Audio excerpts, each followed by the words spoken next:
Iglesias gobernó en medio de un país en ruinas. En su breve mandato se reabrió la Universidad de San Marcos y el Colegio Guadalupe. Se reinstaló la Corte Suprema y los tribunales de justicia.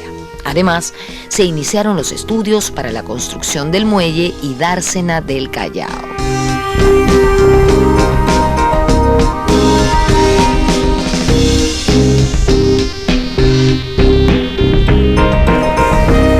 En 1884, el presidente Miguel Iglesias, que había sido muy controvertido por la firma del Tratado de Ancón y por su cercana relación con los chilenos, tuvo una acertada idea. ¿Cuál fue esta idea? Nombrar a Ricardo Palma director de la Biblioteca Nacional. La Biblioteca Nacional había sido prácticamente saqueada durante la guerra y su local estaba casi inservible. Dicen que los chilenos incluso lo usaron como establo para sus caballos. Durante varios años, Ricardo Palma asumió esta tarea con entusiasmo y puso su fama y su prestigio al servicio de la reconstrucción de la biblioteca. Envió cartas a personas e instituciones, tanto en el país como en el extranjero, solicitando donaciones de libros y documentos. Por esta actitud, la gente comenzó a llamarlo el bibliotecario mendigo. Iglesias reactivó impuestos, entre ellos la contribución personal.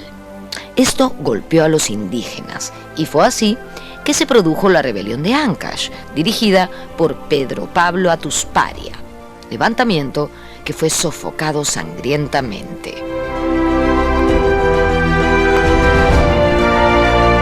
Habrá una protesta indígena, un maltrato de la autoridad política del Estado, el prefecto, el subprefecto, contra los líderes indígenas, les cortan el cabello, los humillan, ¿no? Los tratan de una manera horrible y va a haber una reacción masiva contra las autoridades políticas del Estado. Es la llegada de Cáceres la que le da un final, digamos, no tan trágico a la rebelión de Atusparia.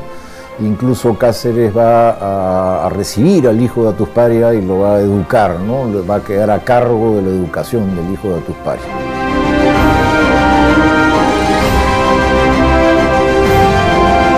Andrés Avelino Cáceres desconoció la presidencia de Miguel Iglesias y se desató una guerra civil entre ambos caudillos. Cáceres no había aceptado el Tratado de Ancón, firmado por Iglesias, y criticaba el apoyo que el ejército chileno le había dado. Digamos, la guerra civil que sigue a la guerra, digamos, al Tratado de Ancón, ¿no? Define quién va a ser el líder, ¿no? El líder. Entonces, obviamente, yo creo que era claro que el líder moral de lo que se podría llamar una nueva regeneración, ¿no? El segundo militarismo, es Cáceres. O sea, él tiene todos los atributos, ¿no? Ha resistido, ha demostrado su heroísmo, no ha cedido ante el invasor, entonces como que él va a poder aglutinar a todos estos grupos que están buscando, digamos, una conducción. La guerra civil se extendió hasta diciembre de 1885. Iglesias tuvo que dimitir y partió al exilio. Más tarde moriría en Lima en el año 1909.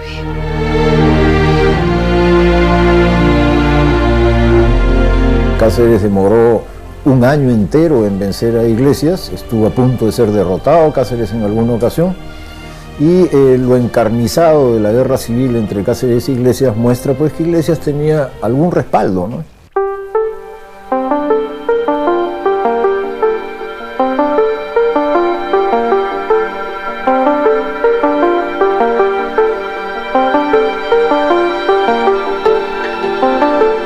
En el año 2011, mediante resolución suprema, se dispuso el traslado de los restos de Miguel Iglesias a la cripta de los héroes. Y esta medida fue bien controvertida, casi tan controvertida como la gestión de Miguel Iglesias como presidente. Iglesias había combatido en la defensa de Lima en el año 1881 valientemente e incluso en la batalla de San Juan, donde él mismo cayó prisionero, había perdido a su hijo. Pero luego fue colaborador, digamos que se entendió con los chilenos y terminó por firmar el Tratado de Ancón, aceptando la cesión de nuestro territorio.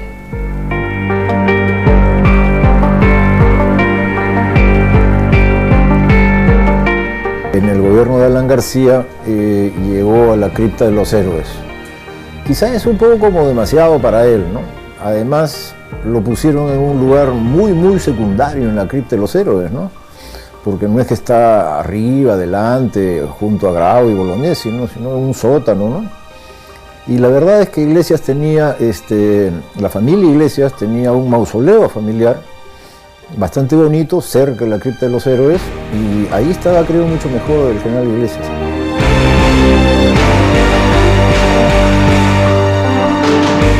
Derrocado Iglesias, se instaló un gobierno provisional que convocó a elecciones, que fueron ganadas por Cáceres, encabezando al Partido Constitucional y con el respaldo del Partido Civil. Cáceres inició su gobierno en junio de 1886, reorganizó el ejército y la marina y se concentró en impartir una adecuada instrucción militar. Pero el principal problema que debía afrontar era el económico.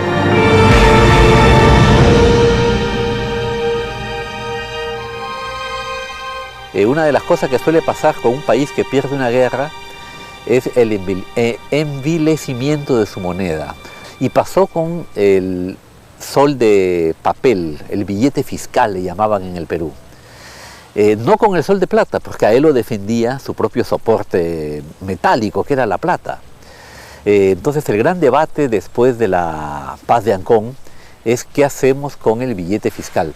La pauta la había dado el ejército chileno de ocupación, que no recibía para el pago de impuestos billetes. Eso devaluó más al billete.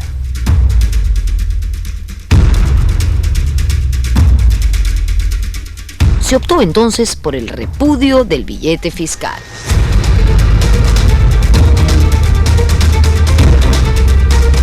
Que es como desconocer a tu hijo, ¿no? Como decir, eso con que yo te pagué ya no vale. Bueno, entonces la gente que había recibido esos billetes, sobre todo piensa en gente que había ahorrado, gente poco informada, viudas, por ejemplo, en el interior, que vendían su propiedad y les pagaban con billetes y ellas no eran conscientes de la estafa que eso implicaba y a la cual el Estado se prestaba con un instrumento que ellos mismos habían emitido. Quizás ese es el capítulo negro, te diría yo, de la reconstrucción económica, y son en cierta forma los sacrificados, ¿no? Indígenas que han juntado el dinero para pagar la contribución, se restaura la contribución indígena, ¿no? Bajo una contribución fiscal, los indios tienen que pagar tributos en un país en que nadie más paga impuestos. Dice, se presentan con billetes que han juntado para pagar y el Estado no quiere reconocerles los billetes que él mismo ha emitido, ¿no? Durante el mandato de Cáceres se fundó el Banco Italiano y algunas compañías de seguros. También las cámaras de comercio de Lima, Callao y Arequipa. El héroe de la Breña lideraba el proceso de reconstrucción, pero no solo a nivel material, sino también simbólico, moral. Que repatria a muchos de los héroes de la Guerra del Pacífico cuyos cuerpos están dispersos en diferentes partes del Perú y hace como una especie de funeral unificador, ¿no? Entonces, digamos, ir curando las heridas, ir reconociendo a tus héroes, pero paralelamente a eso yo creo que el partido que él crea, ¿no? El constitucionalismo, ya también tiene un proyecto político-económico. Cáceres estableció la descentralización fiscal. Con esta medida, cada departamento cobraría sus impuestos y organizaría sus gastos a través de las juntas departamentales. Al final, la medida fracasó. Una de las cosas que hace Cáceres en el poder, no hay recursos, el país está arruinado, restaura la contribución fiscal de los indígenas y crea las juntas departamentales. El argumento para las juntas es que de esa manera se descentraliza el poder. Pero a las juntas se le da la plata de la recaudación fiscal y en buena cuenta de lo que se trata es de que los indios mantienen a las regiones con sus tributos.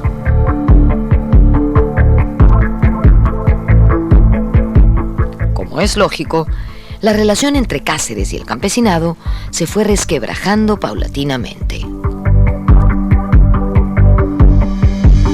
ese campesino que sufrió tanto, ese campesino que luchó a morir en el centro, sin embargo, pasada la guerra, lo primero que hizo Cáceres fue sacarlos de las haciendas, fue quitarles las propiedades y volvimos al statu quo anterior a la guerra.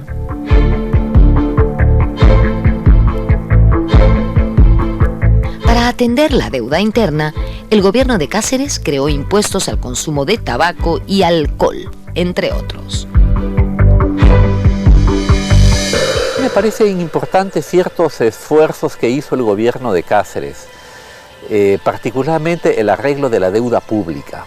La gran tentación fue hacer como al día siguiente de la independencia, borrón y cuenta nueva.